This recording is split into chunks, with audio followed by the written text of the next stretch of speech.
Actually, Sir Mark, rolling na ako right now. So, ito na yung pala yung continuation ng video namin. Ayan, galing kami dito. Tapos ayan, si Sir Mark ulit once again. Tapos ito pala yung phone number niya. Ayan, lagyan na natin dyan. Siyempre, to pa-help natin yung promotion niya. So, Sir Mark, ano yung ma-applicable dito sa sa truck na to na mga current businesses right now? Okay, so, product namin is the Isuzu NMR 14-feet 6-wheeler manual transmission. Ang mga business applications na bumibili dito like sa hardware and construction, pwedeng pagawa natin ng drop side body. Then, kung galing ka sa logistics, pwede nating pakabitan ng aluminum band body like sa labas, yung concept ng Travis.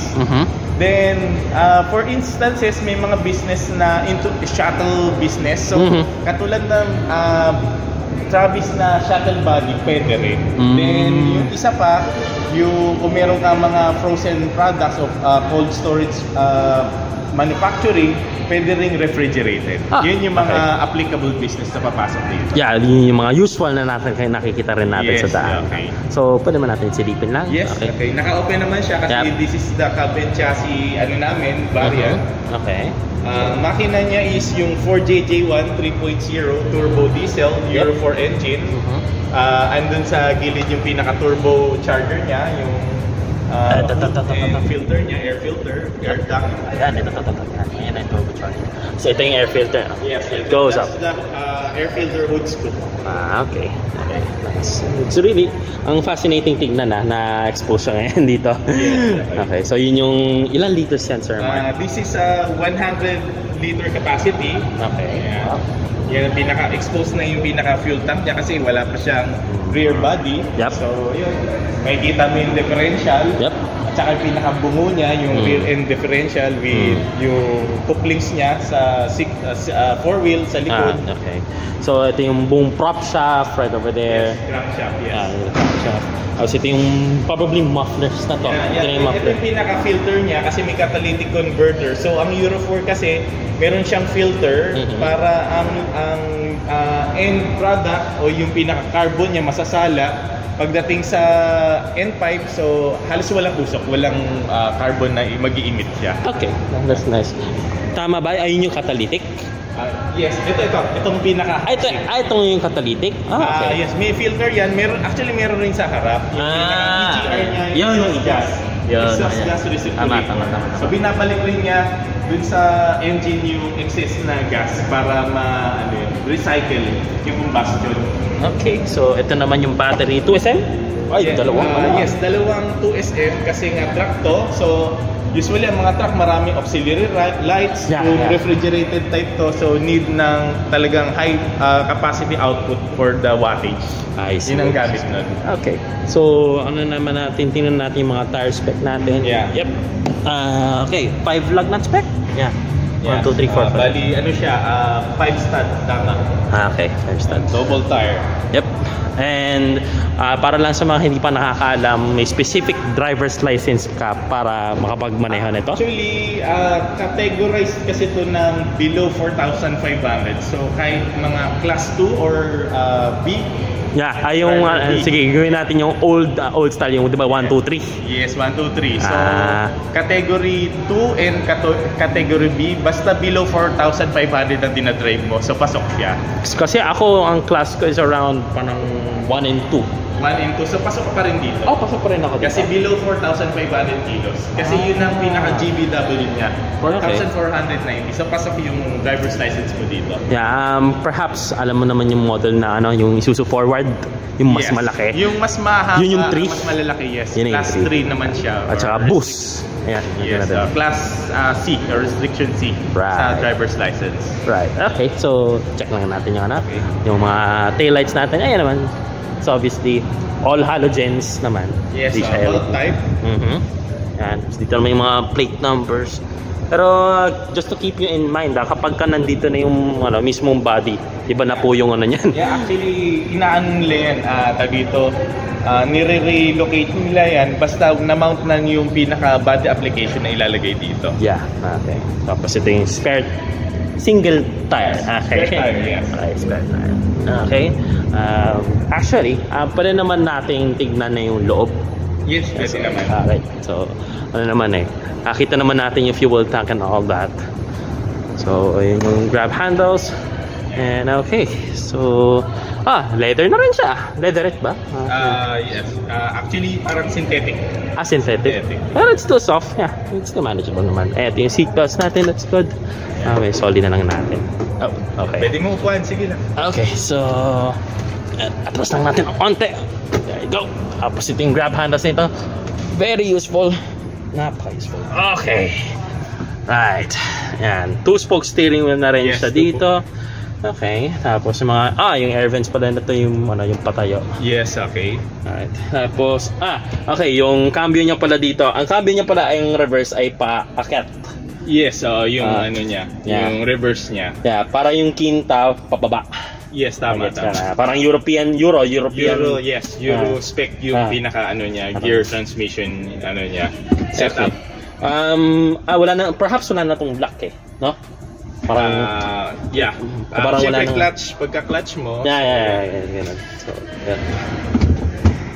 so okay, yun ang reverse. Tapos first gear, medyo since bago naman siya segunda, tercera, kwarta. Gate type naman siya. So, kailangan pumasok lang siya dun sa specific gate niya. Okay, and for a truck na may power windows, ayan, very convenient. Power windows. Naka-central lock na rin to. Nice. Okay. Ayan, meron rin siya mga coin holders. Alright. Okay.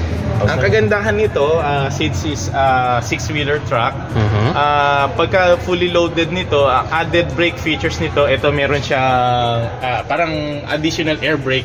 So pag downhill ka, so it supports yung engine brake rin. Yung nakagandahan. So dito lang to sa stock na to? Yes, pagka inangat mo, papahalo yung pinaka parang air brake niya. Yung dagdag pump ng hydraulic dun sa rear or yung pinaka preno niya. Okay. I see. That's good new knowledge to learn about that. It's very new. Tapos yung mga blank switches, these are pwedeng auxiliary, yes. Just remove that, tapos kung ano yung gusto mong mga switches. Tapos natin, syempre air conditioning as standard. Air conditioning is an option. It's additional kung gusto ng customer magpadagdag kasi blower ang pinaka standard dito. Pero pagka air conditioning, may additional kami doon, additional cost. Just like ba yung yung dun sa van, ganun din ba maging air conditioning na? Pwedeng ibang supplier din. We have the supplier like Switch Air and Cool Air pagdating sa mga air conditioning products. Kasi pansin ko wala pala siyang thermostat. Because blower lang siya. Okay. Alright. So, kasi madalas binababa yung yung windows So, dito yung engine axis nito, just like the actually, this is a tilt. So, pag nababa ng driver, iti-tilt natin para makita yung engine or madukot. Kita naman natin. Yes, kita naman.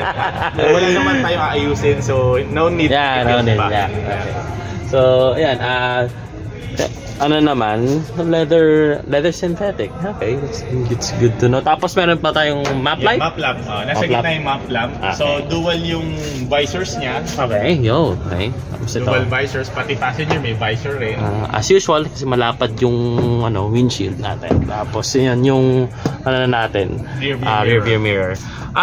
Sir Mark, may tanong nga din ako actually. May meron bang mga Isuzu na truck owners na nagpapalagay ng camera? Actually, yes. Meron pwede naman. Rear view camera, pwedeng naka-mount siya dun sa rear view mirror. Okay. So, yung parang kasama na with dashcam. So, option nila yun. Okay. May mga aftermarket na binibenta naman. Rear view camera with dashcam. Okay. Pwede naman yun. Kasi baka mamaya sabihin natin, mag-isa ka lang. Unless kung maestro mo to. Actually, pagka nagpagawa ka ng refrigerated van, kasama yun. Kasi hindi mo makikita yung pag-atras kung wala kang pahinante. So, nakakatulong yung rear view camera. At yung mga supplier namin, like sa air conditioning, like dun sa refrigerated bodies. Right. Nag-install lang sila ng backup camera at saka yung sensors na rin. Nakakatulong rin yun. May sensors na rin, ha? Yes, sensors. Sound sensors para at least makakalculate na ng driver yung aatrasan niya kung may masasagi siya bukod sa camera. Okay. Kasi normally kapag may camera, alam ko na yan. Kasi kita mo na eh. So, yes. But yeah, sound sensors. That's good. That's good to know. Okay. So mga natin dito. Very, very basic. Tachometer on the left. Tapos speedometer on the right. Tapos mga fuel natin dito. Ay, isa lang naman ang fuel tank nito, no? Wala siyang reserve tank. Wala. 100 liters is yun na yun. Yun yung nakita natin. Empty, hanggang 0 to empty. Okay, so then temperature on the right. Tapos odometer, mileage natin. Yeah. Okay. May traction control ba to? Actually, wala. Napansin ko lang, sorry. Pero kasi sa mga truck kasi may tinatawag na load sensing proportioning valve. Alright. It acts like parang not necessarily traction, pero pagka yung mga cornering at saka stability ng pagpepreno, lalo na pag downhill, it helps naman para i-controlin niya yung drag o yung padoos-dos na pagbaba. Kasi pag wala nun, most likely disgrasya abutin nung truck. Yun ang doon. Kaya yung pinol-in mong feature, yun. Ito yung makakatulong ito. Para sa mga newbies, pagka hindi nila alam yun at mabilis yung pababa nila at loaded sila, pagka naka-off yun, may tendency ma-burn niya yung pinaka-drums, yung mga brake system. So it can help talaga para hindi masunog or mag-init yung mga brake system mo. Right. Ito ba ay air brake or ano? Alam ko combination siya ng hydraulic and air brake. Yes. Okay, so I see. Kasi yung the bigger Isuzu trucks, kailangan mo muna painitin para mag-activate yung air brake. Yun, air brake, no? Meron siyang air brake ballaster, so nag-iipon yun ng hangin. Pagka kailangan maximum output pressure siya bago ka bumiyahe. Kasi pagka kulang yun, may tendency wala kang preno. So madidisgrasya at madidisgrasya ka. Lalo na pag may laman yung truck mo. Yeah. Tayong share ko lang pero may mga meron akong nasasakyan na noong the time na nagko-commute ako. Tapos sabi nila, ay, tinanggal na ba yung air brake nito? Sabi ko, paano tinanggal? Parang lakas ng loob nyo para matanggal yung air brake. Yung pala, it's a combination of two. Yes. Yeah. I can see why. So ayun, maganda pa rin natin battery natin kasi pina-under ko yung hazard. Yeah. It's good na nasa showroom tayo na you're connecting the batteries. Kasi medyo pet peeve ko yung natin tinatanggal yung batteries. But let's go on to the ito pa rin yung napakalaking grab handle for the door. Check natin yung sa yung front face siya. Yeah, front face siya. So NM. So ito ba standard na to sa buong variants? Kasi classification nito is N series. Okay. Start with the 10 feet NLR, 14 feet NMR, meron rin 4-wheeler na 14 feet which is the NLR 77. Okay. Then susunod yung 16 feet na NPR, then yung pinakamahaba nito is NQR, 18 feet. So yun yung mga classification ng N series for the light duty truck category. Okay. So insert lang tayo ng a bit of a trivia Sir Mark. Alam ko, mayroon pong nilabas na automatic version. Yeah, ang tawag doon is smoother variant. Dahil parang ganun-ganun lang yung cambio. Yes, automated clutch kasi siya. Yeah. So, meron lang siyang drive, reverse, and neutral. Then yung drive niya, meron siyang semi-sports mode. Yun yung may plus and minus. So, you're driving like a manual transmission without a clutch pedal. Okay, yun ang kagandahan. And perhaps kapag if you wanted to go for a smoother na parang tawag dito? Shifting up or down the gears. Yes. Iba ginagawa, they're releasing the throttle para kasi automated manual yan, di ba? Automated manual transmission. Iba some would complain na parang medyo jerky. So you have to drive it like a bit properly rin naman. Automatic, so kailangan yung pagtapak mo sa pedal o sa gas is banayad lang. Yeah. So yung system niya, yung let the system work as it is own kasi meron naman siyang parang AI nun. So pag nakikita niya na consistent yung RPM mo, siya na mismo divert ng susunod ng mga gears. So parang shift to the fly naman yun. Yun ang kagandahan dun sa smoother. Right. Okay, so ito naman ang bulb type na headlights natin. Yes. Yep. Same goes with the turn signal. Yes. Yan. Tapos mga ano natin dito. Thankful to be sunlight din. Ganun din. Sir, ano pala tong... okay, turn signal light din. Yan. Para nakita. Tapos ito yung para makita yung... Mirror, yeah. Pinaka underneath mirror para sa mga mas mabababang view ng driver mula sa front end niya. Okay, so ano yung mga questions ko? Foldable mirrors naman to, sir. Yes, it can be fold. Okay. Tapos, syempre, self-explanatory yung pag-adjust nito eh. Okay. Power utos. So, ayun lang naman. Ito, old-fashioned antenna. Ito yung pillar type. Ito yung palaging kasama sa vlog namin ni The Carlon Expert. Pillar type antenna. Okay, I see. So yan, no wonder why napunta dito sa The Carlon Expert. And then especially yung explanation ni Sir Mark. Maraming salamat din. So the third video na which upload ko within the next day is yung Isuzu Travis. Very obvious naman yung rival na yan, pero we'll see on to that. So yun, Sir Mark, maraming salamat. So we'll see you on to the third video.